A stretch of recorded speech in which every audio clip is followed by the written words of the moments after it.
नमस्कार दोस्तों, स्वागत है आप सभी का। सच्ची श्रद्धा से कमेंट में जरूर लिखे हर हर महादेव। राधे राधे। देवों के देव महादेव सदैव आप पर अपनी कृपा बनाए रखें। दोस्तों, आज की जो कहानी है वह बहुत ही ज्ञानवर्धक और बहुत ही मोटिवेशनल है। दोस्तों, आज के वीडियो में हम बात करेंगे आखिर पत्नी की वो कौन सी 3 चीज होती है जो हर पुरुष को देखना चाहिए। दोस्तों, जो पुरुष अपनी पत्नी के इन 3 चीजों को देखता है वह अपने जीवन में कभी भी गरीब नहीं रहता। उसके घर में सदैव माँ लक्ष्मी का वास रहता है और माँ लक्ष्मी की कृपा दृष्टि उनके ऊपर सदैव बनी रहती है। दोस्तों, आज की वीडियो में हम बताएंगे कि आखिरकार वह कौन सी 3 चीजें हैं जो हर पुरुष को अपनी पत्नी के देखनी चाहिए। दोस्तों, से पहले आप सभी से निवेदन है, यदि चैनल पर आप लोग नए हैं या चैनल पर पहली बार आए हैं तो कृपया करके चैनल को सब्सक्राइब कर ले, क्योंकि दोस्तों हम अपने चैनल पर रोजाना ऐसे ही ज्ञानवर्धक और मोटिवेशनल वीडियो अपलोड करते रहते हैं। चलिए तो दोस्तों शुरू करते हैं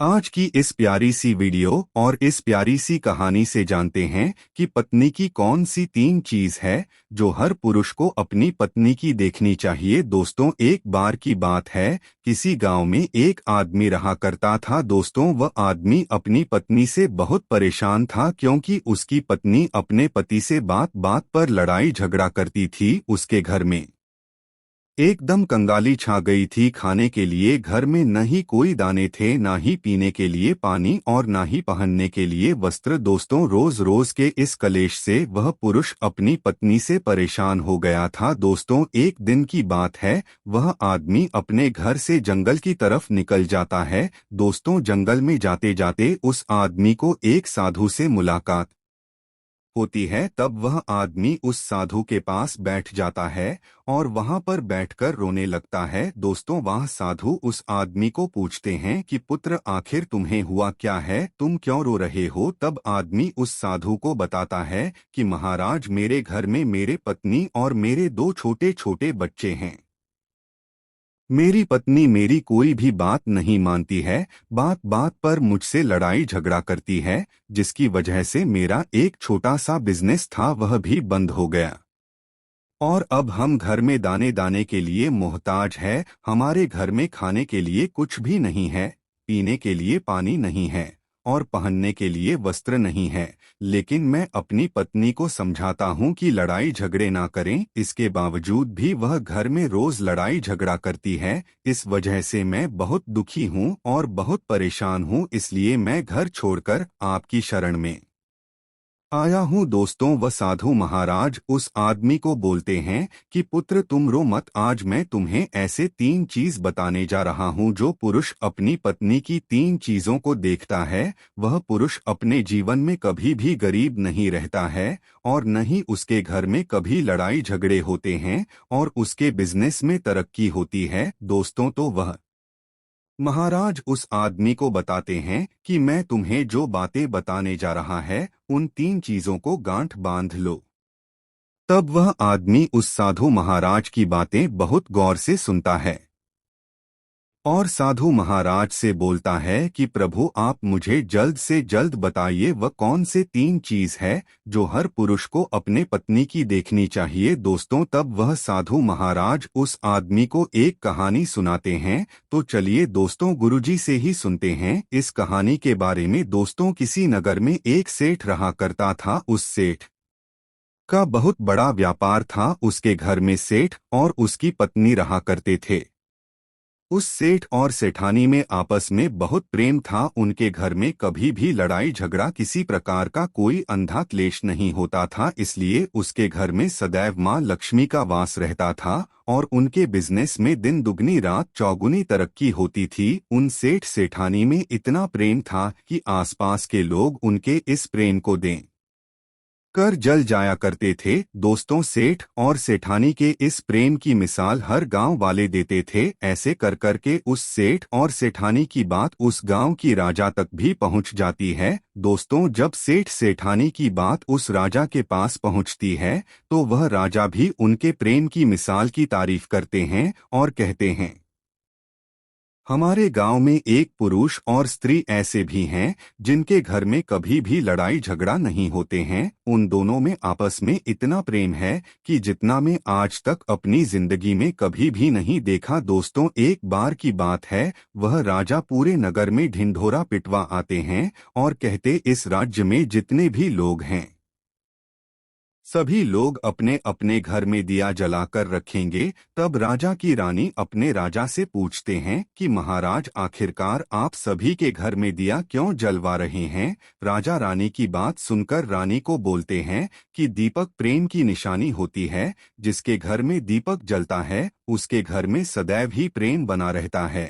और मैं चाहता हूँ कि जो प्रेम सेठ और सेठानी के बीच में है वही प्रेम हमारी इस नगर में, हमारे इस राज्य में हर पति और पत्नी के बीच में हो। इसलिए मैं हर घर में दीपक जलाना चाहता हूँ। दोस्तों, राजा की सैनिक पूरे नगर में ढिंढोरा पीटते हैं और बोलते हैं, सभी के घर में दीपक रात भर चलना चाहिए। दोस्तों, राजा की बात मानकर सभी नगरवासी अपने अपने घर में दिया जलाते हैं। लेकिन जैसे ही आधी रात होती है सभी के घर के दीपक बुझ जाते हैं। लेकिन उस सेठ और सेठानी के घर की दीपक कभी भी नहीं बुझती है, क्योंकि दोस्तों, दीपक प्रेम की निशानी होती है। और जो सेठानी थी वह अपने घर की दीपक को सदैव जलाए रखती थी, जिस सेठ और सेठानी का प्रेम बरकरार रहे। लेकिन दोस्तों, जो सेठानी थी वह अपनी मनमानी काम करती थी, उसका जो मन करता था वह वही काम करती थी। लेकिन सेठ को इस बात से कभी भी कोई दिक्कत नहीं होती थी, क्योंकि सेठ बहुत समझदार था।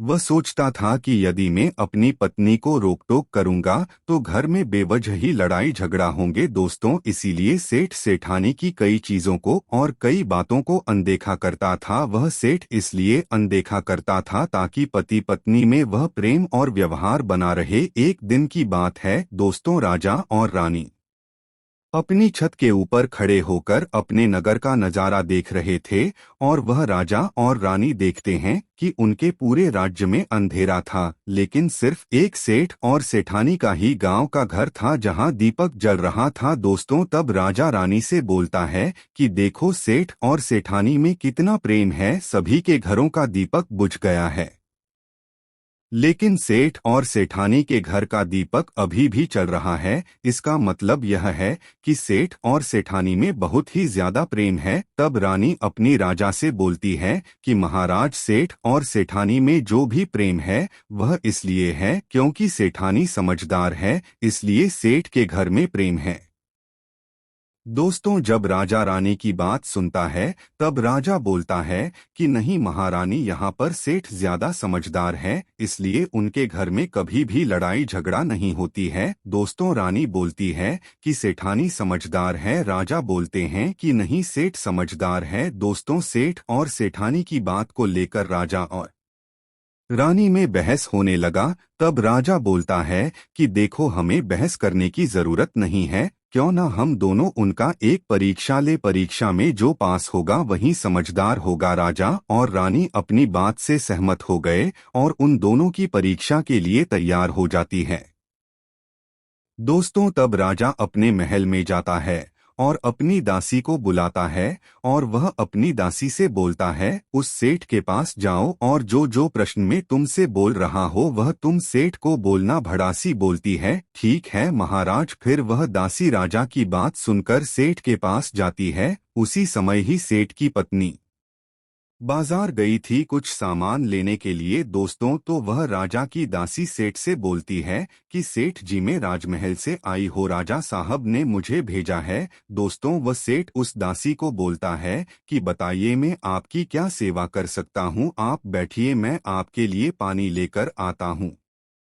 तब भड़ासी सेठ से बोलती है, नहीं सेठ जी, मैं राजा की दासी हो, बस आपके पास राजा के समाचार लेकर आई हो। दोस्तों, तवा सेठ बोलता है कि ठीक है दासी, आप मुझे बताइए राजा साहब ने क्या समाचार भेजा है मेरे लिए। तो दोस्तों, उदासी दासी सेठ से बोलते हैं कि सेठ जी, राजा साहब ने मुझे यह बोले है, यदि तुम अपनी पत्नी को छोड़ देते हो तो वह तुम्हें खूब सारे हीरे और जवाहर देंगे, तुम्हें राजमहल में एक अच्छी पोस्ट पर नौकरी भी देंगे, लेकिन सेठ राजी नहीं हुए। दूसरी बात, रानी ने राजा से बोला था कि नहीं, सेठ समझदार नहीं है, सेठानी समझदार है। दोस्तों, सेठ और सेठानी के बातों को लेकर राजा और रानी में फिर से कहासुनी होने लगी। तब रानी राजा से बोलती है कि तुमने सेठ की परीक्षा ली है, मैं भी सेठानी की पर दीक्षा लेना चाहती हूँ। तब इससे बात क्लियर हो जाएगा कि सेठ और सेठानी में कौन ज्यादा समझदार है। तो वह राजा रानी को आदेश देता है कि प्रिय, तुम भी एक बार सेठानी की परीक्षा ले लो।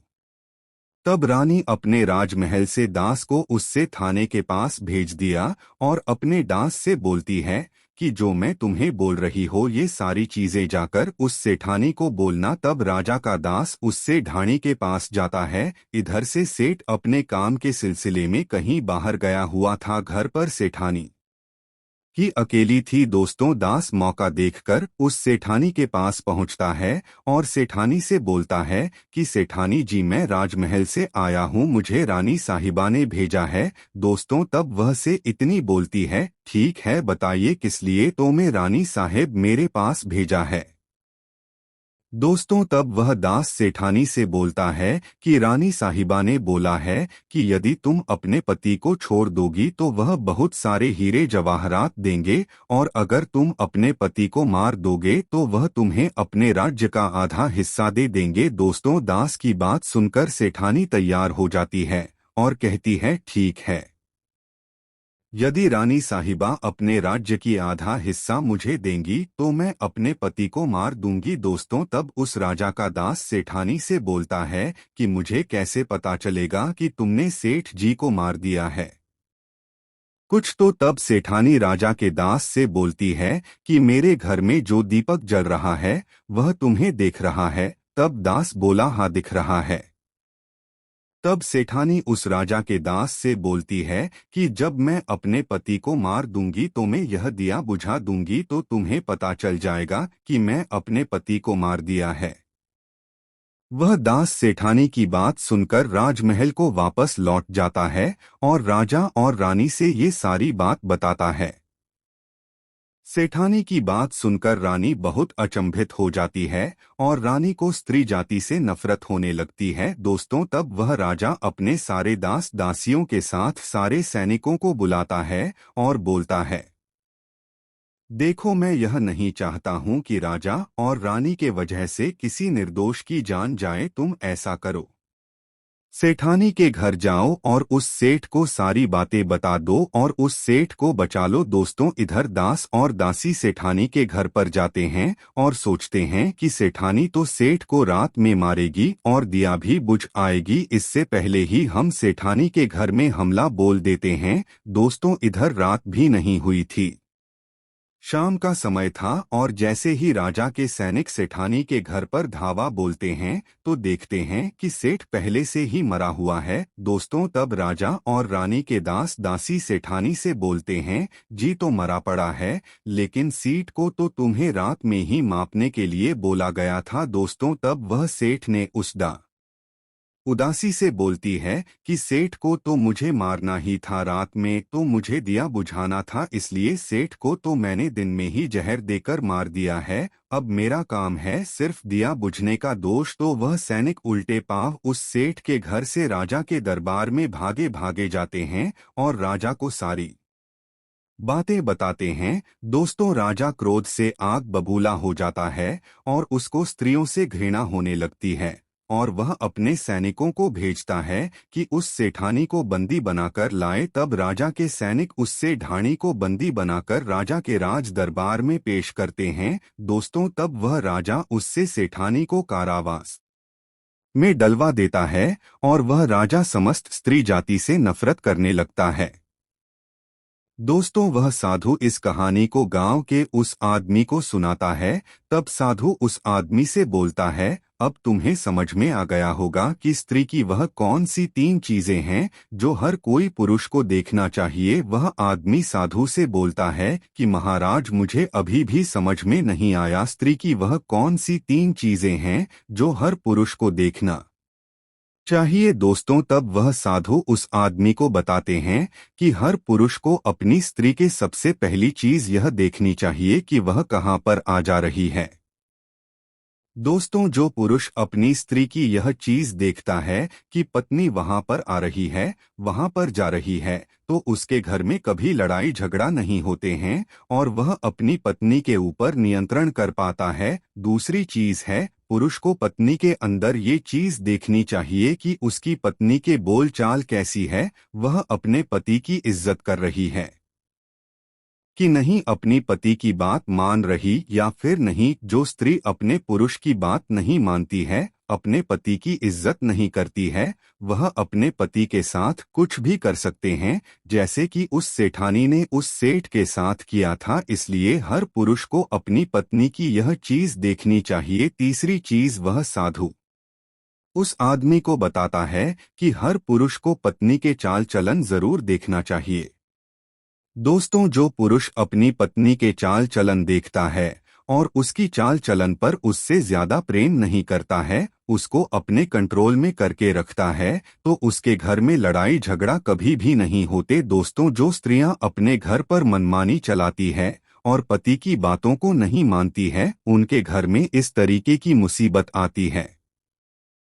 दोस्तों, ये तीन बातें वह साधु महाराज उस आदमी को बताता है और फिर वह आदमी इन तीन चीजों को गांठ बांध लेता है और साधु को प्रणाम करके अपने घर पर चला जाता है। दोस्तों, मैं उम्मीद करता हूँ आपको इस कहानी से बहुत कुछ सीखने को मिला होगा। दोस्तों, सच्ची श्रद्धा से कमेंट में जरूर लिखें हर हर देव। राधे राधे। देवों के देव महादेव सदैव आप पर अपनी कृपा बनाए रखें। इस वीडियो को लाइक करें, अपने दोस्तों के साथ शेयर करें और हमें सब्सक्राइब करना ना भूलें। और हाँ, इस वीडियो से कोई भी सवाल है तो आप कमेंट बॉक्स में जरूर लिखें, और आपके पास कोई भी सवाल नहीं तो हर हर महादेव जरूर है, क्योंकि आपके कमेंट से वीडियो बनाने का मोटिवेशन मिलता है। धन्यवाद।